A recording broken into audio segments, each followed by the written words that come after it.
My name is Dr. Rakshita. I am infertility expert and center head at Indira IVF SR. And today I'm going to cover the topic of PCOS.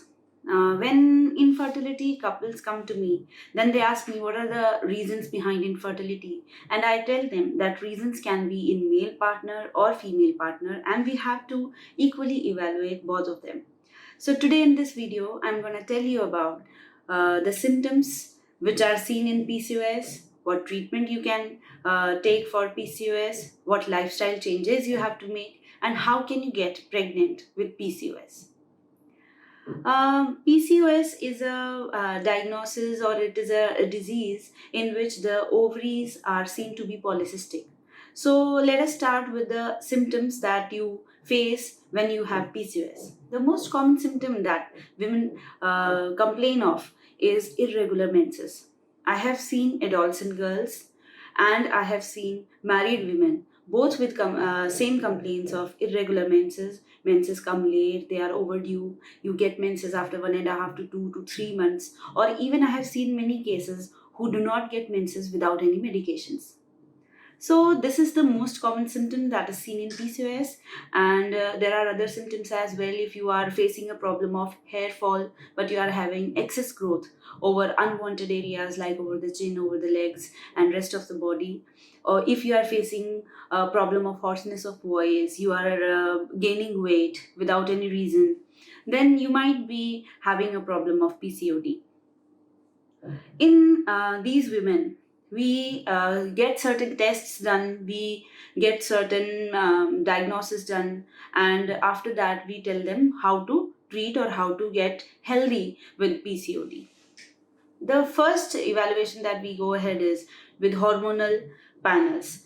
In PCOD, what happens is that hormones in a female body change.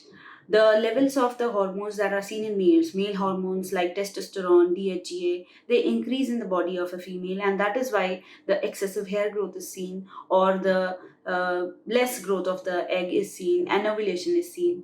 And because of these hormonal imbalances, the women is not able to get pregnant. So in these women, we get certain tests done, certain hormonal assays done, and after that, we get an ultrasound done. In ultrasound, we find that bilateral ovaries, both side of the ovaries on both sides are larger in size. The number of eggs in each ovary is very high, and sometimes when women come to us with a complaint of irregular or delayed menses, then sometimes we even see that there is no growth of a follicle at all. So, to explain this, let me tell you what happens in a natural, normal menstrual cycle. When the menses occur on day 1 or day 2 of menses, the selection of follicles occurs. That means a certain group or certain number of eggs get selected to run in a race. In that race, one follicle wins or two follicle win, and that release egg and pregnancy occurs after that, in simple terms. So when a certain number of eggs are selected, then out of those eggs, one of them starts growing faster and becomes bigger than the others. On a certain day, which happens between 11th to 17th day of the menstrual cycle, this egg reaches a size such that there is a mature oocyte in it, and then a process occurs which is known as ovulation. Usually we are being told that this happens on 14th to 15th day of the cycle, but this can range from 11th to 17th day as well. So when this happens, then ovulation happens, and the oocyte, the mature oocyte inside that follicle is released, and that is caught by the tube. And inside the tube, if husband and wife stay together during this time, sperms are able to reach that egg in the fallopian tube. Then fertilization happens in the fallopian tube. So after fertilization, embryo is formed in the tube itself, and after 3 to 4 days, this embryo reaches the uterine cavity, gets implanted over there, and you get a positive result in urine pregnancy test. So this is how the natural menstrual cycle occurs, and this is how pregnancy happens. What is the problem that is occurring in PCOD? What happens is, in the ovary there are so many number of eggs that not a single egg is not getting that space, not getting those hormones, so that it increases in size and ovulation happens. So Many of the cycles in these women are anovulatory. Anovulation or oligovulation is a problem in these women, and that is why pregnancy does not happen. The other problem that happens is if an egg starts growing, that egg does not rupture. The follicle that is increasing in size has to rupture to release the mature oocyte from it, but that is not happening, and that is why this egg keeps on growing and growing and increases in size. And when we get an ultrasound, then this is diagnosed as cyst. That is why in this women, after a certain time period, we get number of cysts in ovaries, which are unruptured follicles, means many anovulatory cycles add up to have polycystic ovaries. This is the problem that is mainly happening in PCOS. And why is this happening? This is happening because the hormones that are needed to grow that egg are in lower range. The hormones that are needed in a ratio are in a disturbed ratio. The hormones, the male hormones that are not needed that much, are in higher range, and that is why the disturbed balance leads to anovulation and polycystic ovaries.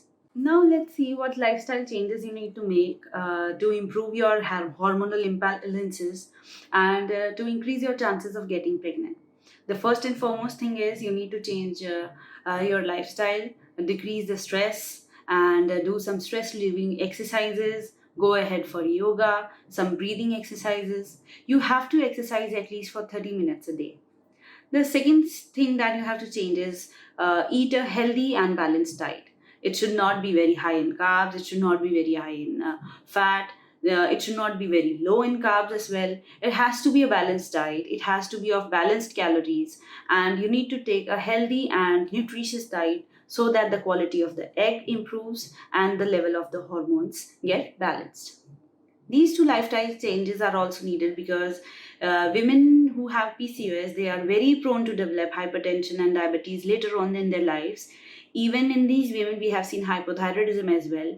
They are very prone to get heart diseases. They are very prone to get strokes. That is why we tell them that you need to maintain a certain healthy lifestyle so that these risks also decrease. So, after these changes, you need to see your infertility expert, you need to see a doctor and consult regarding the medicines that you need to regularize your menses and to bring a certain balance in your menstrual cycle so that you can predict the time of the ovulation and you can try for pregnancy. So there are some medicines that we give. These medicines help to regularize your menstrual cycle, and after that we tell you when ovulation is happening, when ovulation is occurring. You can even use your ovulation kits to see whether ovulation has happened or not, and after that you can try for getting pregnant later.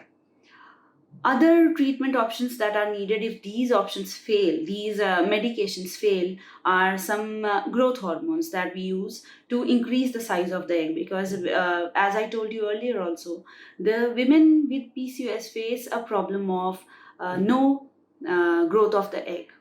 So when no growth is seen, we add certain gonadotropin injections so that the growth happens.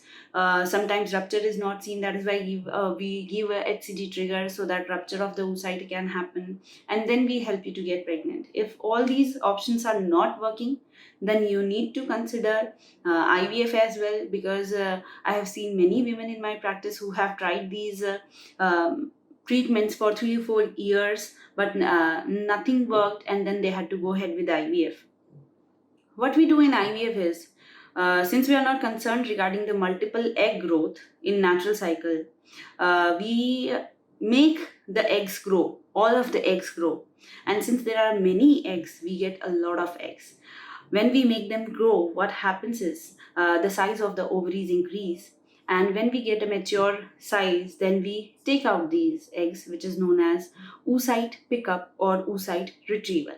In this process, we remove the eggs and then we study these eggs. And when we study these eggs in PCOD, we have seen that the zona means the shell of the egg, the shell of the oocyte, turns out to be thick.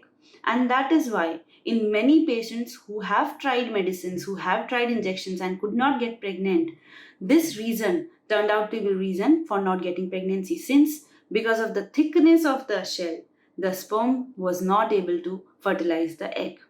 So in these patients, We don't go ahead with the basic IVF that we used to do earlier.